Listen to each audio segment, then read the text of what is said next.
Hola, buenas tardes. Hoy quiero compartir con ustedes una forma en la que yo generalmente iniciaba mis cursos, independientemente de la materia de la que se tratara. Porque desde muy iniciada, muy al principio de mi vida académica, de mi vida como docente, me di cuenta de que el gran problema, uno de los grandes problemas a los que se enfrenta el estudiante desde la primaria, es el aprendizaje de los lenguajes propios de las disciplinas que se están estudiando, de las materias que se están estudiando. Y esto es doblemente dificultoso porque en la vida cotidiana nos comunicamos, hablamos o escribimos sin necesidad de tener una idea muy precisa, una definición muy clara del significado de las palabras que utilizamos. Y muchas veces las palabras que utilizamos son las mismas palabras que son los conceptos o los constructos, dicen ahora, de lo que se trabaja en la ciencia. Hay muchas palabras que nos meten en esas dificultades. Las entendemos de una manera, las usamos de una manera en la vida cotidiana, o de muchas maneras en la vida cotidiana, y a veces no tienen mucho que ver con la definición de las ciencias acerca de esas palabras. Entonces, en algún momento de mi vida como maestro, al iniciar el curso, cuando voy a conocer a mi grupo, pues yo llevaba un formatito, una hojita, donde tenía 5 columnas para que ellas, una por una, me fueran anotando, mis alumnas, fueran anotando su nombre en la primera columna, su apodo en la segunda columna, en la tercera su teléfono, su correo electrónico, en fin. Lo interesante de esto es que la columna de apodo me servía para muchas cosas. Entre otras, pues lo que yo quería es que ellas me pusieran con qué nombre, con qué palabra querían que yo me refiriera a ellas. Me preguntaban, ¿para qué la quiere? Bueno, pues es que con cuál te sientes más cómoda, ¿no? Tengan en cuenta que cuando alguien nos dice nuestro nombre completo y si incluye los nombres y apellidos, generalmente pues es, además de un llamado, una advertencia, ¿no? Generalmente están enojados. Cuando la mamá o el papá se refiere a nosotros por el nombre completo y si incluye los apellidos, generalmente es para reprendernos, para regañarnos, para reclamarnos, para castigarnos, por algo que a los ojos de ellos hicimos mal. Entonces les decía yo que para mí era más importante tener una buena relación, una relación afectuosa, y que para eso quería yo el apodo. ¿Cuál apodo? Pues el que te haya gustado, el que menos te ofenda, porque a veces los apodos también se utilizan para burlarse, para molestar a quien recibe ese apodo, a quien se le pone ese apodo.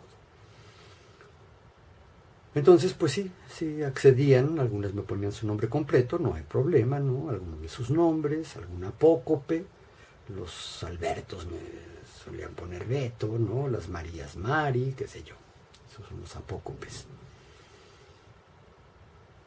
Pero yo me encontraba cosas muy interesantes, ¿no?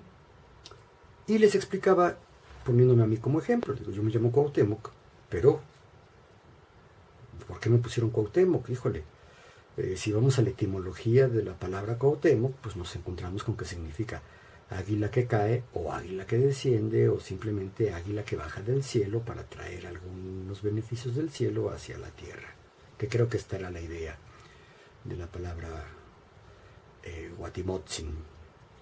Los españoles la hicieron Cuauhtémoc. Pero evidentemente mis papás no me pusieron ese nombre por esta idea, sino por lo que representa el personaje que llevaba ese nombre y que lo hizo célebre, que hizo célebre al nombre, la gesta de Cuauhtémoc, el martillo de Cuauhtémoc. Pero yo les decía, ¿qué tengo yo que ver con aquel Cuauhtémoc? Aquel Cuauhtémoc hablaba náhuatl, era un hombre fuerte, esbelto, dirigente militar, líder de la resistencia ante el imperio, y yo pues estoy muy lejos de ser eso. Es un hombre cuya memoria ha trascendido por lo menos 500 años, ¿no? Y es un hombre importante.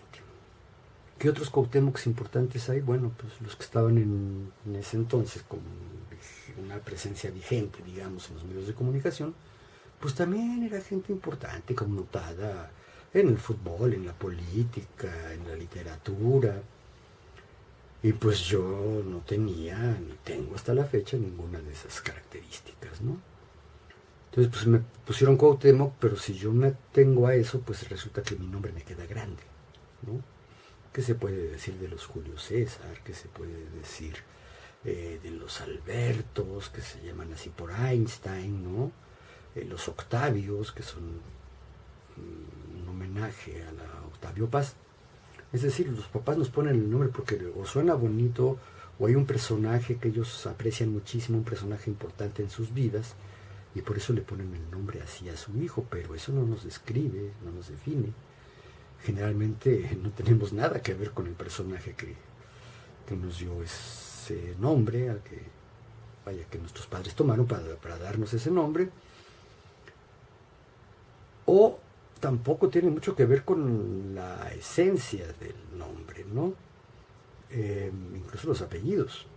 Si yo me apellido Herrero, pues evidentemente esto tendría que ver con las personas que en algún momento trabajaron con el hierro, ¿no? Los herreros. Pero pues hoy seguramente el personaje que se apellida Herrero pues no es un herrero. Es decir, no tiene el oficio del herrero. En fin. Entonces, esta parte en la que me comentaban sobre los apodos, en la que platicábamos sobre los apodos, pues resultaba ser muy divertida, ¿no? Porque pues esto se comentaba mientras ellas iban llenando la hojita, ¿no? Una por una, pues nosotros íbamos platicando sobre los apodos y no faltaba la que también hiciera un comentario como el mío, ¿no? Con esto de los apodos, yo trataba de iniciar la sensibilización sobre la importancia de los nombres. Y cómo, independientemente del nombre oficial, digamos, nosotros nos referimos a las personas por el nombre cotidiano, por el nombre popular, digamos, que se refleja en un apodo, ¿no? Y esto era interesante. Ustedes pueden pensar, hacer el ejercicio mentalmente o comentarlo con sus amigos, con sus compañeros, o escribirme algo para hacerme saber, bueno, no para mí, sino para ustedes, para que ustedes se den cuenta de lo importante que son los nombres, y que los nombres pueden variar, y que a veces nos identificamos con el nombre no oficial, con el nombre no preciso, con el nombre no exacto, es decir, el apodo, el mote. Con esto yo ya les podía hablar de la importancia, pues, de las palabras y de saber cómo es que las usamos. Una cosa es que me dijeran a mí sotaco y otra cosa es que me dijeran niño. En ambas hacen alusión a mi estatura, pero evidentemente a mí me gustaba más cuando me decían niño que cuando me decían sotaco. A lo mejor el sotaco también era cariñoso, pero yo no lo sentía tan cariñoso como cuando me decían niño. En fin. Y ya con eso pasábamos a un segundo ejercicio en el cual yo les pedía que miraran hacia la ventana. Generalmente en las escuelas donde trabajé, afortunadamente se alcanzaba a ver verde de vegetal. Ya sea un parque, ya sea un jardín, a lo mejor un bosquecito, a lo mejor la serranía, ¿no? Con algunos árboles por ahí. Y yo les preguntaba, ¿qué es lo que ven? ¿No? ¿Qué es eso verde que se ve por allá? Y pues casi siempre me contestaban que árboles. Y yo, molestoso, les preguntaba, ¿qué tipo de árboles?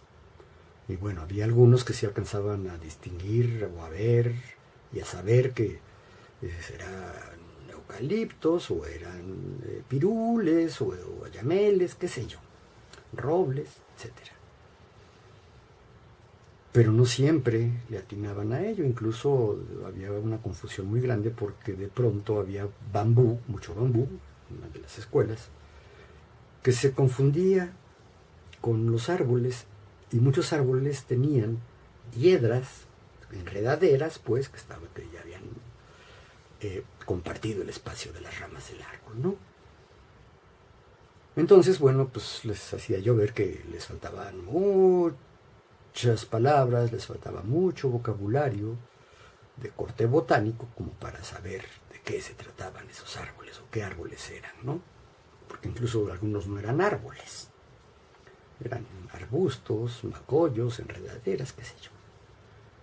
Entonces,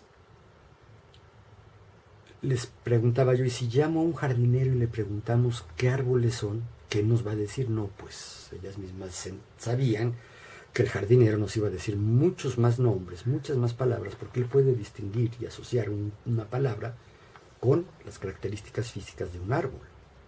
Y nosotros no. ¿Por qué no? Pues porque no nos ocupamos de ello.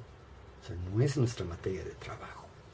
Y si llamábamos a un botánico, con mucha mayor razón. También solía narrarles una experiencia que yo tuve cuando me enfermo me da una diarrea en la secundaria y yo voy corriendo a la enfermería porque pues me dolía y me sentía muy mal, iba cada ratito al baño, luego no me querían dejar ir, en fin. Entonces, al entrar a la enfermería, al consultorio de la doctora, me dice la doctora, ¿qué tienes? Y digo, me duele la panza. Y nada más dijo, la panza. A ver, acuéstate. Y me empieza a auscultar, me empieza a presionar, y empieza a hacer sonar, así como lo hacen los médicos, ¿no? Y sí, al llegar al bajo vientre, pues toca y ahí me duele, y ella siente la inflamación, y dice, sí, dice, seguramente tienes una infección intestinal. Uy, qué cosa tan fea. No te preocupes. Ahí me extiende una receta, me da una pastilla allí mismo, y me regaña. Y me dice, pero a ver si ya te aprendes los nombres correctos de tu cuerpo. Y yo dije, pues, ¿cuál es el nombre correcto, no? Me dice, porque tú no tienes panza. Pues yo no tenía panza porque era un adolescente muy delgadito, ¿no? Entonces no tenía nada de panza. Me dice, eso que tú llamas panza no se llama panza, se llama vientre o abdomen. Puedes decir que tienes un dolor abdominal y lo puedes ubicar, en este caso, en el bajo vientre, porque el vientre es bajo, medio y alto. Oh, yo no sabía. Tal vez desde allí me vino a mí esta inquietud de que no era lo mismo las palabras que usamos para decir cosas, para referirnos incluso a nuestro cuerpo, que las palabras que utilizan los médicos para referirse a esas mismas partes del cuerpo. Y con eso, más el ejemplo de los botánicos, más un ejemplo sobre la nieve, que cuando yo me entero que los esquimales tienen un montón de nombres para referirse a la nieve, y no porque le pongan apodos, sino porque distinguen distintos tipos de nieve.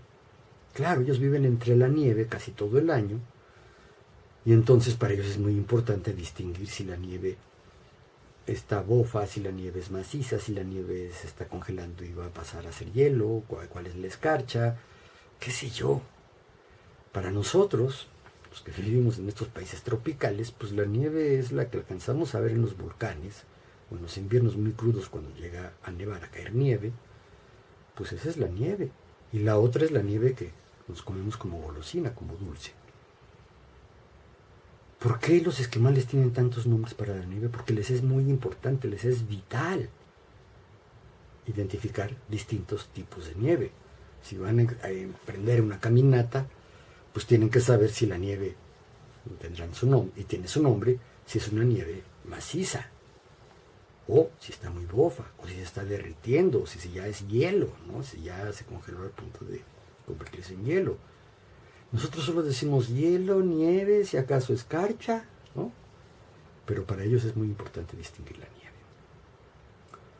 Y de ahí desprendía yo una frase que por ahí le leí, supongo que a Octavio Paz, que dice que la realidad llega hasta donde llega el lenguaje. Yo diría que mi percepción de la realidad llega hasta donde llega mi lenguaje.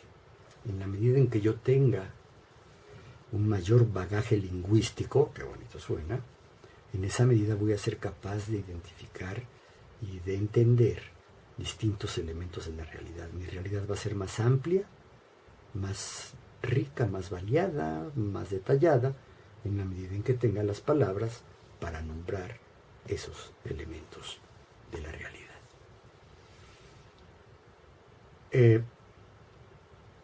Entonces, la preocupación siempre de los alumnos de nivel licenciatura es cuál es el término correcto, cuál es el significado correcto de las palabras, sobre todo de los nombres. Y les decía yo, pues no se fijen mucho en eso, ¿no? Porque para ello pues están los diccionarios, pero generalmente los diccionarios también se quedan cortos, porque en la propia disciplina, en la teoría de la materia de la que se esté trabajando, de la ciencia que se esté estudiando, generalmente hay avances cada vez mayores, ¿no? Y de pronto pues las palabras, los conceptos van cambiando. Entonces pues el lenguaje tiene fijo un concepto y no atiende a la variabilidad de los significados de estas palabras, los distintos conceptos de estas palabras. Entonces, pues me preguntaban, ¿y qué hacemos? Le digo, pues jueguen con el lenguaje, pierdan el respeto al lenguaje y pierdan el respeto al lenguaje técnico. ¿Por qué perder el respeto? Pues para entrarle sin miedo, para entrarle con confianza, con familiaridad. Evidentemente no es fácil, sobre todo cuando tenemos que leer los textos complicadísimos que nos dejan leer los maestros. Los maestros ya entienden un texto, pero los alumnos todavía no. Entonces se hace muy difícil. Bueno, pues jueguen con ello. Entonces yo les proponía una técnica para jugar con ello. Una técnica que de alguna manera yo, sin saber que era una técnica, vaya, sin trabajarla como técnica, sí me fijaba y las invitaba a que ellas se fijaran en las frases, en las oraciones en las que una palabra, la palabra en cuestión, aparecía. Por decir algo, la palabra social. Esta era una de las primeras que empezábamos a trabajar. Evidentemente la palabra social pues tiene distintos usos. Cuando estoy hablando de estudiantes que inician su licenciatura, pues son estudiantes que ya empiezan a tener ciertas libertades, los papás ya no sueltan más, les dan un poquito más de dinero, algunos trabajan, no tienen beca, y pues traen la hormona a flor de piel, traen toda la energía de la adolescencia, de la juventud, empiezan a descubrir su sexualidad, sus emociones. Entonces para ellos, a lo mejor, el uso más común de la palabra social está en la expresión viernes social. Y todos sabemos que viernes social hace referencia al viernes de fiesta, ¿no? Antes era el sábado social, no se le llamaba así, pero el viernes sí se hace famoso por viernes social. Y yo les preguntaba, bueno, si el viernes social es el viernes de baile, música, trago, ligue, besitos, qué sé yo, de diversión, ¿qué? ¿Los demás días son antisociales? No, pues no. ¿Qué es lo social? Y cuando vemos la palabra social en siglas como la del Instituto Mexicano del Seguro Social o el Instituto de Seguridad y Servicios Sociales para los Trabajadores del Estado del ISSSTE, ¿a qué se refiere la palabra social? ¿Por qué se dice que el ser humano es un ser social? Porque es bien divertido, porque es pura fiesta. Que el IMSS y el ISSSTE se dedican a la pachanga, ¿no? ¿Verdad? Y si vemos que los periódicos, algunos periódicos, tienen una sección donde hacen referencia de las pachangas y de las grandes ceremonias de la gente rica y le llaman social, eso es lo mismo que el interés social.